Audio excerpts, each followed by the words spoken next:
제목이 심상치 않아요. 어떤 분들의 눈물일까요? 최정아 기자님. 네, 첫 번째 소개해드릴 인물은 방송인 김원희 씨입니다. 김원희 씨가 MBN 모두의 강연 같이 들어요에 출연을 해서 자신의 사연을 이야기했는데요. 14년 동안 함께한 반려견 곱단이를 떠나보낸 사연을 이야기하면서 눈물을 흘렸던 건데 이 곱단이가 암에 걸려서 움직임이 좀 불편한 그런 멍멍이였다고 해요. 강아지였는데 이 곱단이를 산책을 시키다가 주변 사람들에게 좀 상처가 많이 되는 이야기를 들었다라고 고백을 했습니다. 대체 어떤 얘기를 반려견 산책시키다가 들었을까요? 그래서 눈물을 흘렸을까요? 그 얘기 들어보시고 이어가 보도록 하겠습니다.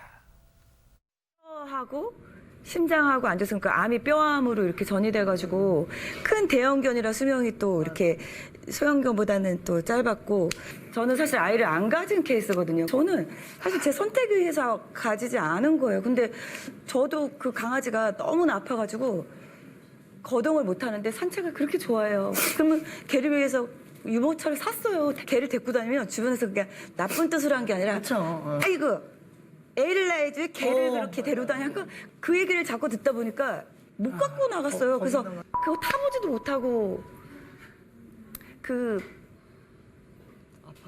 마약 패치를 붙였는데도 그 고통을 못 참더라고요.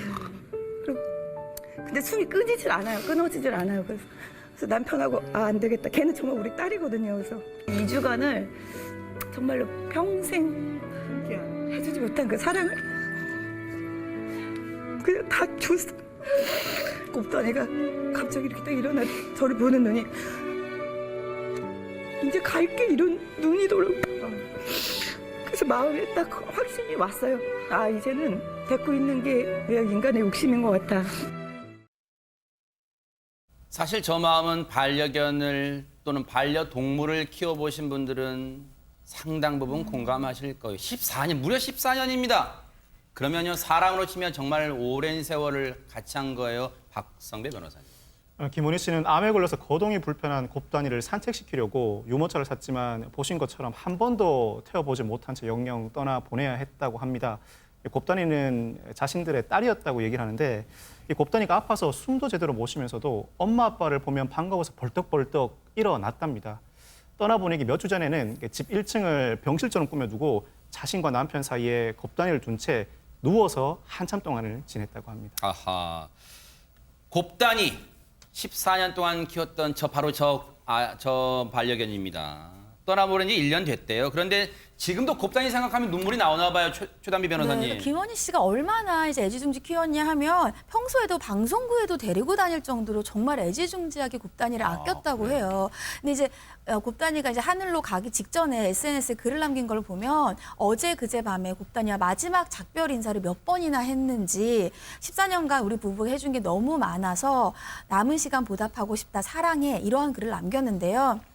그러니까 지난해 9월에 떠나보내고도 아직까지도 얼마나 그리워하는지 저 강아지가 생전에 자주 뛰어노던 뒷동산에 꽃다발도 심을 정도로 아직까지도 많이 그리워하고 있다라고 합니다.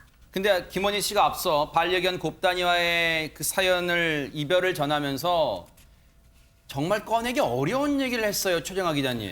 네, 그렇습니다. 우리 딸이었다라고 이야기를 했었던 이유가 있었는데요. 일단 김원희 씨가 2005년도에 사진작가와 결혼을 해서 지금 결혼 15년 차예요. 그런데 자녀가 없습니다. 근데 이 자녀가 없는 게 김원희 씨와 이 남편분이 상의를 해서 그냥 결정을 했었던 거예요. 우리는 아이를 낳지 말자라고.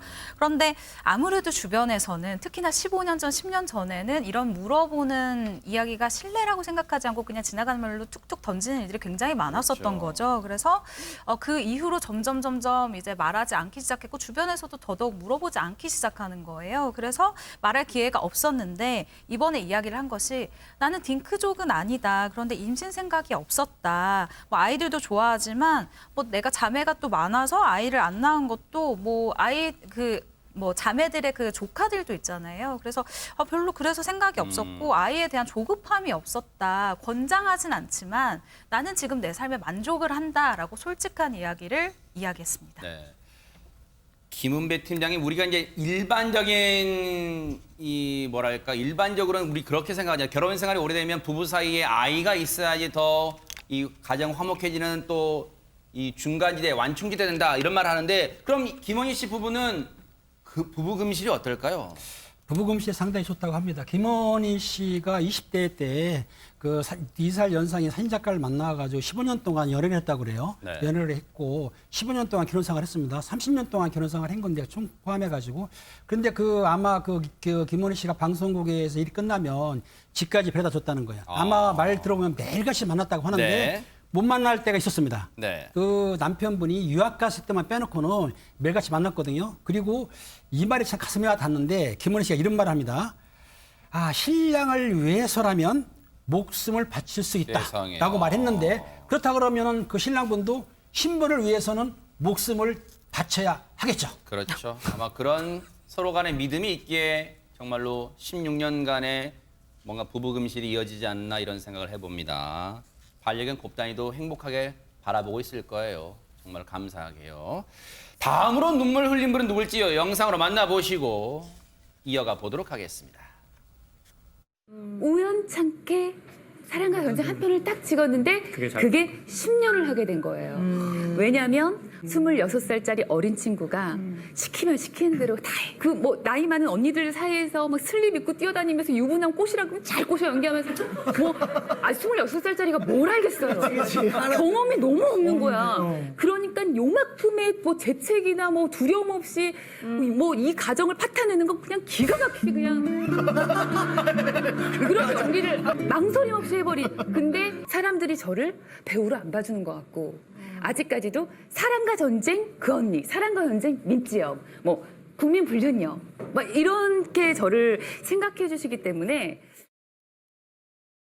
그래요. 저런 어떻게 보면 낙인 찍히는 거잖아요. 어떤 한 번 어떻게 보면 출연 배우로서의 그 배역을 맡아서. 그런데 눈물을 흘린 이유는 뭘까요, 최정아 기자님? 네, 이런 낙인과 달리 또 다른 아픔이 있었습니다. 이 배우 민지영 씨가 두 번째 주인공인데요. 2018년 1월 쇼호스트 김영균 씨와 결혼을 했죠. 근데 결혼 이후에 허니문 베이비를 일단 유산을 한번 아하. 하게 되는 굉장히 안타까움을 겪게 됐고, 두 번째로 지난해 10월 말입니다. 10월 말에 다시 한번 유산을 겪게 됩니다.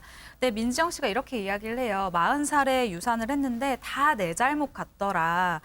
매일 울다 잠들었다라고 얘기하고요. 남편과 눈만 마주치면 내가 울고 계속 동굴 안으로 숨어 들어가는 생활을 했다.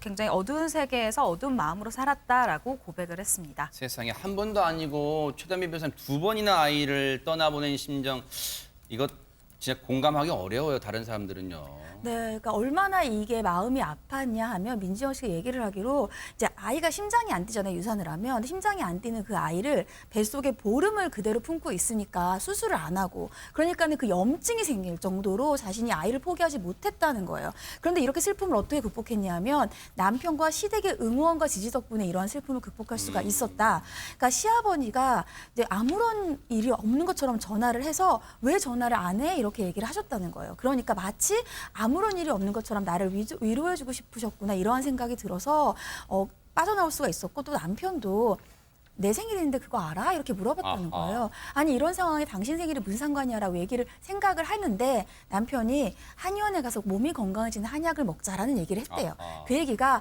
남편은 이제 모든 거를 털어낼 준비가 되어 있는데 나만 여기에 멈추면 안 되겠구나라는 생각을 하면서 어려움을 겪어냈다라고 합니다. 자, 마지막으로 눈물 흘린 분은요. 돌아온 골드미스가 된 양정아 씨 얘긴데요. 이 질문은 이름이 같은 최정아 기자님께 여쭤봐야겠어요. 왜 눈물을 흘렸을까요, 양정아 씨는? 네, 양정아 씨가 얼마 전에 한 프로그램에 출연을 해서 자신의 이혼 사실을 당당하게 밝혔습니다. 예전에 골드미스라는 호칭으로 불렸는데 이제는 돌아온 골드미스로 불러달라라고 이야기를 한 건데요. 사실 이전에 이 같은 기사가 한번 나온 적은 있어요. 근데 사실 공식적으로 자신이 이렇게 이야기하는 게 쉬운 일은 아닙니다. 그러겠죠. 하지만 이것을 직접 이야기하게 된 것은 내가 그전에는 상처가 있어서 말을 하지 못했지만 이제는 내가 이 상처를 좀 아물었기 때문에 얘기를 해도 괜찮다라고 하면서 고백을 한 건데요. 네. 일단 양정아 씨 같은 경우는 2013년도에 일반인 사업가와 결혼을 했었고 2017년도 그러니까 4년 만에 합의 이혼을 하게 됐습니다. 네. 그런데 뭔가 좀 좋은 소식은 들려야 될 것 같은데 최진봉 교수님 뭔가 그럼 양정아 씨한테는 지금은 행복한 소식은 없을까요? 어떻습니까? 아직은 없는데 핑크빛 기류가 일고 있다라고 하는 지금 보도가 나오고 있습니다. 아하, 네. 함께 드라마에 출연했던 김승수 씨와의 얘기인데 두 아. 분의 말을 한번 들어보면 좀 여러분이 감이 잡히실 거예요. 양정아 씨가 두 분이 있는 데서 그렇게 얘기합니다. 김승수와 당장 같이 살 수 있다. 이런 얘기를 했고요. 김승수 씨는 양정아는 내 인생에 다시 없을 여자다. 이런 표현을 해서 두 분 사이에 무슨 핑크빛 기류가 있는 거 아닌가 이렇게 지금 전망이 나오고 있습니다. 네. 어쨌든요, 우리가 할 일은요, 가타부타 이러쿵저러쿵 얘기하는 게 아니라 혹시라도 정말 두 분이 핑크빛 이게 성사된다면 그때 가서 마음껏 축하해 주는 게 아닐까 그런 생각도 해봅니다. 세 분 정말로 이젠 눈물 그만 행복 만땅 되시길 기대를 해보겠습니다.